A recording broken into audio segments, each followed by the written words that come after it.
I don't know where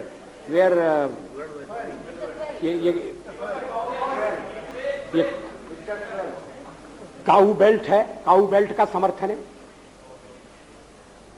जो काऊ belt जिससे खा जाता है उसको इस तरह से सदन में उल्लेखित करना, किस क्षेत्र की आप बात कर रहे हैं? हरियाणा में हम हरियाणा में जीते, हमने कर्नाटक में समर्थन प्राप्त किया है, और ये ठीक है कि केरल में और तमिलनाडु में हम उतने शक्तिशाली नहीं है, मगर हमारा संगठन है।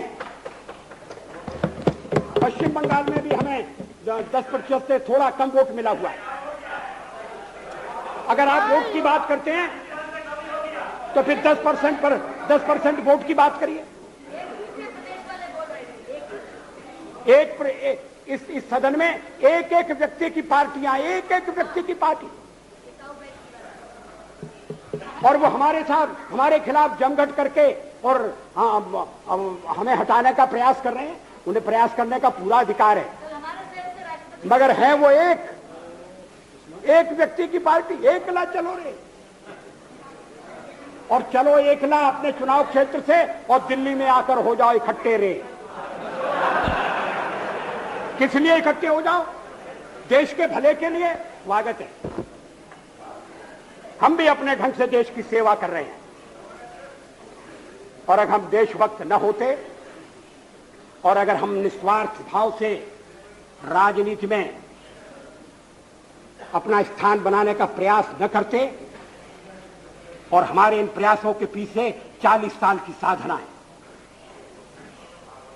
ये कोई आकस्मिक जनादेश नहीं है, कोई चमत्कार नहीं हुआ है।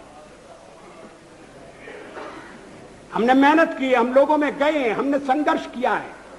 पार्टी 365 दिन चलने वाली पार्टी है। ये कोई चुनाव में कुकुर मुक्के की तरह से खड़ी होने वाली पार्टी नहीं है। और आज हमें अकारण कटघरे में खड़ा किया जा रहा है, क्योंकि हम थोड़ी ज्यादा सीटें नहीं ले सके। हम मानते हैं हमारी कमजोरी है, हमें बहुमत मिलना चाहिए।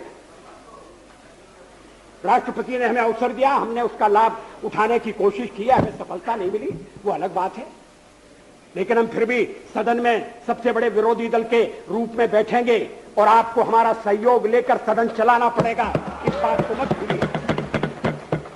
मगर सदन चलाने में और ठीक तरह से चलाने में हम आपको पूरा सहयोग देंगे, ये आपको आश्वासन देना चाहते हैं।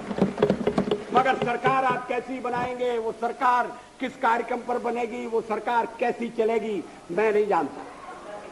लेकिन जहां तक दलितों का सवाल है, शेड्यूल कास्ट के टोटल मेंबर्स हैं 77, और उनमें से 29 मेंबर्स बीजेपी के चुने गए।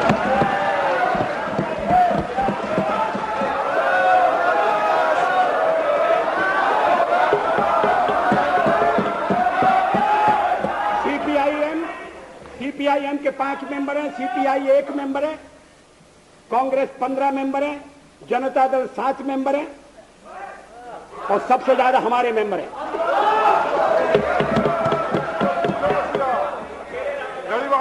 और एसटीसी में भी, शेड्यूल ट्राइब्स में भी total number of seat is 41, BJP 11। हमारा जनाधार नहीं है, हमें लोगों का व्यापक समर्थन प्राप्त नहीं है। अगर आप हमें छोड़कर सत्ता बनाना चाहते हैं, और आप समझते हैं कि वो सरकार टिकाऊ होगी, मुझे तो उसके टिकने के लक्षण नहीं दिखाई देते। वो पहले तो उसका जन्म लेना कठिन है, जन्म लेने के बाद जीवित रहना कठिन है, और ये सरकार अंतर विरोधों में घिरी हुई देश का कितना लाभ कर सकेगी, ये एक प्रश्नवाचक चिन्ह है। हर बात के लिए आपको कांग्रेस के पास दौड़ना पड़ेगा, और जब आप उन पर निर्भर हो जाएंगे, अभी तो मैं नहीं जानता, पहले चर्चा हुई थी, कुछ शर्तें लगाई जा रही, फिर चर्चा हुई कि कोऑर्डिनेटिंग कमेटी बनाना पड़ेगी। फ्लोर पर भी हम लोग कोऑर्डिनेशन करते हैं, उसके बिना तो सदन नहीं चलता। आप सारा देश चलाना चाहते हैं, बड़ी अच्छी बात है। हमारी शुभकामनाएं आपके साथ हैं। हम अपने देश की सेवा के कार्य में जुटे रहेंगे। हम संख्या बल के सामने सर झुकाते हैं और आपको विश्वास दिलाते हैं कि जो कार्य हमने अपने हाथ में लिया है वो जब तक राष्ट्रीय उद्देश्य पूरा नहीं कर लेंगे तब तक विश्राम से नहीं बैठेंगे, तब तक आराम से नहीं बैठेंगे। अध्यक्ष महोदय, मैं अपना त्यागपत्र राष्ट्रपति महोदय को देने जा रहा हूं।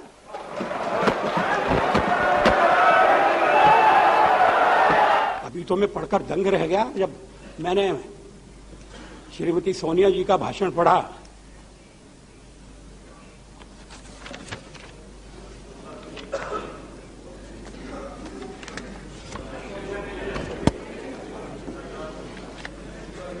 उन्होंने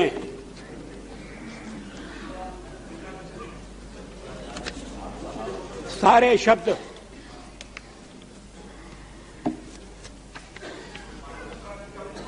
इकट्ठे कर दिए एक ही पैरा में। The BJP-led government has shown itself to be incompetent, insensitive, irresponsible, and brazenly corrupt.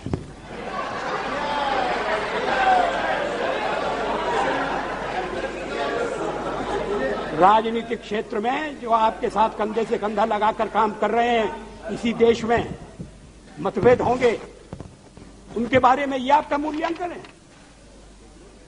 मतभेदों को प्रकट करने का ये तरीका है? ऐसा लगता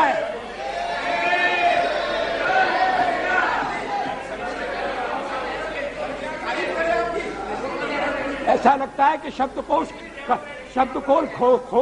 खोल कर बैठे गए हैं और उसमें से ढूंढ कर शब्द निकाले गए हैं। Incompetent, insensitive, irresponsible. लेकिन ये शब्दों का खेल नहीं है। It is a government that has betrayed the mandate of the people. हम यहां लोगों से चुन के आए हैं और जब तक लोग चाहेंगे हम रहेंगे। आपका मैंडेट कौन होता है, हमारा फैसला तय करने वाला है। It is a government that has betrayed the mandate. किसने आपको जज बनाया है? आप यहां तो शक्ति परीक्षण के लिए तैयार नहीं है। अब जब असेंबली के चुनाव होंगे तब हो जाएंगे दो हाथ।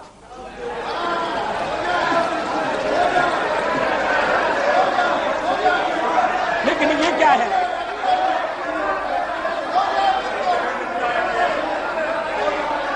सभ्य तरीके से